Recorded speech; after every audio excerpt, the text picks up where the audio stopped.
सबसे पहले आप सभी को मेरा प्यार भरा नमस्कार। मेरा नाम है आलोक राणा और स्वागत है आप सभी का देवभूमि उत्तराखंड के बरसते हुए इन पहाड़ों से। रात से हल्की फुल्की बारिश हो जा रही है और ऊपर ऊपर पहाड़ियों में ना बर्फ़बारी होने लगी है। शायद इस बार अगर 2-3 दिन तक मौसम ऐसा ही रहा तो काफ़ी नीचे तक बर्फ़बारी देखने को मिल सकती है, क्योंकि कुछ दिन पहले ही बर्फ़बारी हुई थी पहाड़ों में, तो टेम्परेचर काफ़ी डाउन है। तो आज तो कुछ काम करेंगे नहीं बारिश में, पहाड़ों में ज़्यादा कुछ काम करते नहीं हम, और आराम करते रहेंगे घर में। और यहाँ पे माँ और प्रीति लगे हैं रोटी बनाने पे। प्रीति की थोड़ा सा तबीयत तो ख़राब है ही अभी भी। खैर देखते हैं आज के दिन पे क्या क्या हम कर पाते हैं, क्या क्या हम देख पाते हैं।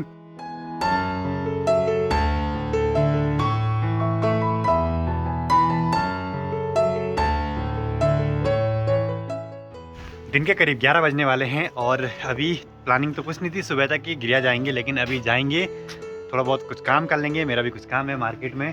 बाकी हल्की फुल्की बूंदाबांदी हो जा रही है। प्रीति को बुखार ऐसे ही है। प्रीति की वीडियोस नहीं आएंगी अभी 1-2 दिनों तक, जब तक बुखार ठीक नहीं हुआ उसका। आज तो मैं हेयर कटिंग भी करवा दूंगा और दाढ़ी भी सेट करवा दूंगा, क्योंकि पिछले महीने था मेरा जन्म मास, उस टाइम तो बना नहीं सकते। अरे बाप रे, यहाँ पे देखो कितनी भयंकर कीचड़ हो रखी है। तो जो गड्ढे में हमने कल पत्थर भरे थे काफ़ी दब गए हैं वो भी, लेकिन कुछ तो काम आ रहे हैं। बाकी पहले देखना पड़ेगा कि बाइक पे किसी ने छेड़ा तो नहीं है आज भी। आज तो लग तो नहीं रहा। और यहाँ रोड से पूरी कीचड़ ना टायरों से उछल के पूरी बाइक पे आ रही है। मैंने ये स्पार्क प्लग ना सिर्फ अटका रखा है वहाँ पे, जब तक चल रहा है चलने देते हैं। और मुझे ऐसे लग रहा है कि बाइक का जो पीछे का ये वाला सॉकर है ना, ये लीकेज सा लग रहा है, क्योंकि उस पर नमी नमी सी दिख रही है मेरे को। इस साइड वाले में ऐसे कुछ है ही नहीं। बाइक में मोटा खर्चा होने वाला है, पीछे के सॉकर चेंज होने वाले हैं शायद। यहाँ पे रोड के हाथ इतने बुरे हो गए हैं, ऐसी ख़राब रोड तो कहीं नहीं है। बस चलने में डर ये है कहीं टायर इधर उधर फिसल गया तो नीचे गिरने का बहुत डर रहता है ऐसे में। और आजकल हम महसूस कर पा रहे हैं कि ठंडा थोड़ा कम हो गया है, मतलब जिस हिसाब से बारिश है बर्फ़बारी हो रही है उस हिसाब से ठंडा नहीं हो रहा है। और यहाँ आते ही दिखता है कि सामने की पहाड़ियों पे देखिए जंगलों में बर्फ़ पड़ी हुई है खूब सारी, और काफ़ी नीचे तक बर्फ़बारी आ चुकी है। जहाँ तक बादल लगे हैं वहाँ बर्फ़बारी हो रही है। चलो जी, यहाँ पे रोड अच्छी बन जाए, अच्छी बात है। तो मंसरा मार्केट में पहुँच चुका हूँ और अब मैं जाता हूँ ज़रा बार्बर की दुकान पे।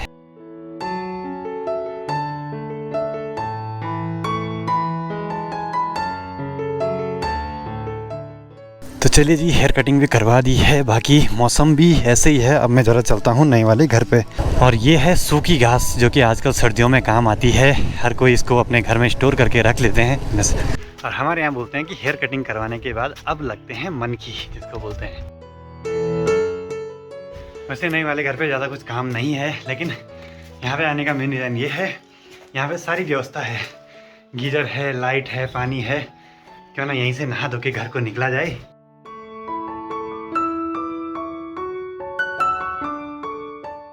हमने कोशिश ये करी है कि इस वाले घर पे सारी सुविधाएं हों, जैसे किचन भी अच्छा बना दिया, कमरे भी अच्छे बना दिए, पंखे भी हैं, साथ में अब गीज़र भी लगा दिया है। और साथ साथ अभी हम सोच रहे हैं कि इन्वर्टर ले आया जाए, और ऐसा वाला कि पहाड़ों में अगर कुछ दिनों तक भी लाइट चले जाए ना तो सोलर पैनल से वो चार्ज होता रहे।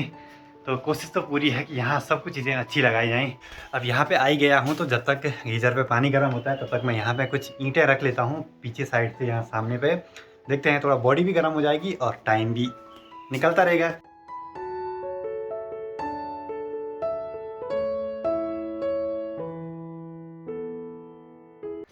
तो करीब आधे घंटे तक खूब सारी मेहनत करने के बाद इतनी सारी ईंटें हम यहाँ पे ले आए हैं। पापा जी भी आगे थे। अभी तो ना जो हमने ढेर लगाया है उससे ज़्यादा लग रही है सारी ईंटें, क्योंकि ये बेतरतीब ढंग से पड़ी हुई हैं। जब इनको हम अच्छे तरीके से लगा देंगे ना, बिल्कुल कम हो जाएंगी। पसीना आ गया ऐसे ठंडे मौसम में भी।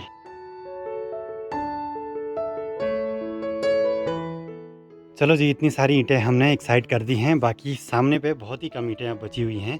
अब जितनी भी बची हैं वो भी हम यहाँ तक ले आएंगे। बाकी ऐसे ठंडे मौसम में काम करके पूरी गर्मी सी आ गई है पूरी बॉडी में। अच्छा हुआ हमने काम कर लिया, काम भी हो ही गया। और आपने देखा होगा ना कितनी बेतरतीब ढंग से पड़ी हुई थी सारी ईंटें। अभी देखो इतना एरिया और कवर हो गया। आज के दिन का सुबह का काम भी निपट चुका है, और यहाँ पे आते ही कुछ ना कुछ काम तो हो ही जाता है। बाकी अभी जल्दी से निकल पड़ते हैं घर की ओर। सामने के पहाड़ों से बारिश आ सकती है। मौसम तो ऐसा पैक हो गया कि जैसे भयंकर वाली बरसात लग रही होगी। और यहीं नीचे पे देखिए खेतों में छोटे छोटे बच्चे आजकल छुट्टियों का आनंद ले रहे हैं। स्कूल तो खुली है नहीं, मस्त मज़े से क्रिकेट खेल रहे हैं इन खेतों में। ये हैं करीब 2200 के आसपास ईंटें, और अभी यहाँ पे कम से कम 500 से 1000 ईंटें यहाँ पे अभी हैं, लेकिन उनके पीछे ये गिट्टियाँ भी हैं, तो हमको सब चीज़ें संभाल के रखनी होंगी। काम पर लगे रहे और पता ही नहीं चला कि 2:15 कब हो गया। खैर आज हमको सुबह के टाइम ही आना था, बाकी अभी घर जाएंगे तो शाम के टाइम नहीं आएंगे क्योंकि मौसम गड़बड़ है। देखते हैं, जब तक मिस्त्री लोग आते हैं तब तक उनकी सारी यहाँ व्यवस्था करके रख देते हैं। वो भी फिक्स नहीं बता रहे कि कब तक आएंगी। जो स्पार्क प्लग ख़राब हो रखा ना, उसका करंट बाहर आ रहा है कहीं पे, टक टक का आवाज़ आ रही है कहीं पे। तो यहाँ पे स्कवर बन रहा है जहाँ से पानी जाता है। ऊपर वाली साइड खुल चुकी है, नीचे वाली साइड खोद दिया उन्होंने। और आज का मौसम ऐसे हो रखा है जैसे मानसून के टाइम पे रहता है, पहाड़ पूरे बादल से भरे रहते हैं। बस अंतर ये है, मानसून के टाइम पे उमस सी होती है और ऐसे में ठंडा हो रहा है।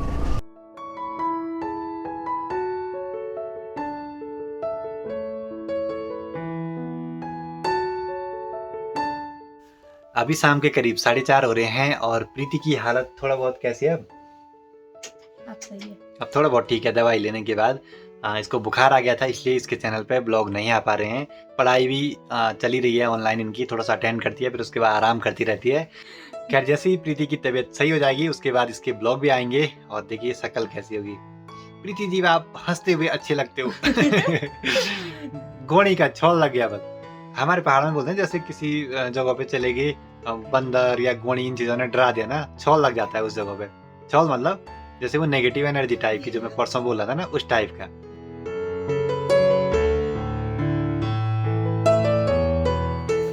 शाम के करीब 5 बज चुके हैं और बाहर का मौसम देखिए, हल्की फुल्की बारिश लगे जा रही है। बाकी प्रीति की तबीयत भी थोड़ा बहुत ठीक हो गई है, अब तैयारी कर रही है धारे से पानी ले आने की। प्रीति आज छोटे बर्तन पे ले आ। वीडियो बनी आज थोड़ा 4 मिनट की वीडियो। अपडेट जरूरी है कि पर डे ब्लॉगर क्या काम कर रहा है। डेली ब्लॉगिंग उसी को तो कहते हैं, जो चाहे बुखार आए चाहे मौसम कैसा भी हो, ब्लॉग आना चाहिए। क्या तभी दिखती है ब्लॉगर की डेडिकेशन। हमारे बस की तो नहीं है डेली ब्लॉगिंग। कभी जैसे मौसम खराब हो गया, घर ही में बैठे, छोड़ो यार आज ब्लॉग नहीं बनाते हैं। लेकिन पता है बात ऐसे होगी, अगर ब्लॉग ना बनाए तो लगता है कुछ ना कुछ चीज़ तो अधूरी है, ऐसा होता है। तो हम सभी लोग अभी धारे पे हैं। माँ ने एक बाल्टी पानी की भर दी है, जिसको कि मैं ले जाऊंगा घर। और हमारी गौशाला से ये छोटा डब्बा आया हुआ है, इस पर दूध है। माँ के घुटनों में दर्द है, पापा जी की कमर में दर्द है, प्रीति को बुखार आया हुआ है और मैं ही स्वस्थ हूँ, तो सबसे बड़ी बाल्टी तो मुझे ले जानी पड़ेगी यहाँ से। पिछली वीडियो पे एक कमेंट आया था कि अपने धारे का जो पानी है उस पर या तो टोंटी लगाइए या फिर उसको स्टोर कीजिए। देखिए एक चीज़ है, हमारे धारे का पानी यहाँ नीचे पे निकलता है ज़मीन से। उसका स्रोत मैं किसी वीडियो में दिखाऊंगा। वैसे पहले मैंने एक बार एक वीडियो में दिखाया था पिछले साल। और यहाँ नीचे ना कोई भी घर नहीं है, सिर्फ उधर वो है सरुणा गाँव, तो वहाँ वालों के लिए ऊपर से पानी आ जाता है। तो होता ऐसा है, जहाँ पे पानी निकलता है ना, अगर वो स्रोत गांव से ऊपर है तब तो यूज हो जाता है, लेकिन गांव से नीचे होगा ना तो फिर वो किसी काम का नहीं है। तो ऐसा कुछ सीन है। बाकी कभी दिखाऊंगा धारे को अच्छे तरीके से कहाँ से निकलता है। आजकल वहाँ पे थोड़ा सा झाड़ी झूड़ी हो रखी ना। प्रीति जी आपको एक गाना लगाना चाहिए, वह मेरी वीडियो में कमेंट आया था। आज मेरी आवाज आज तो मेरी आवाज खराब हो गई। जैसे जिस इंसान को बुखार आता है ना, अब वो जैसे दूसरे इंसान को देखता है, वो सोचता है ये कितना सुखी है, मैं ही दुखी हूँ सबसे ज्यादा।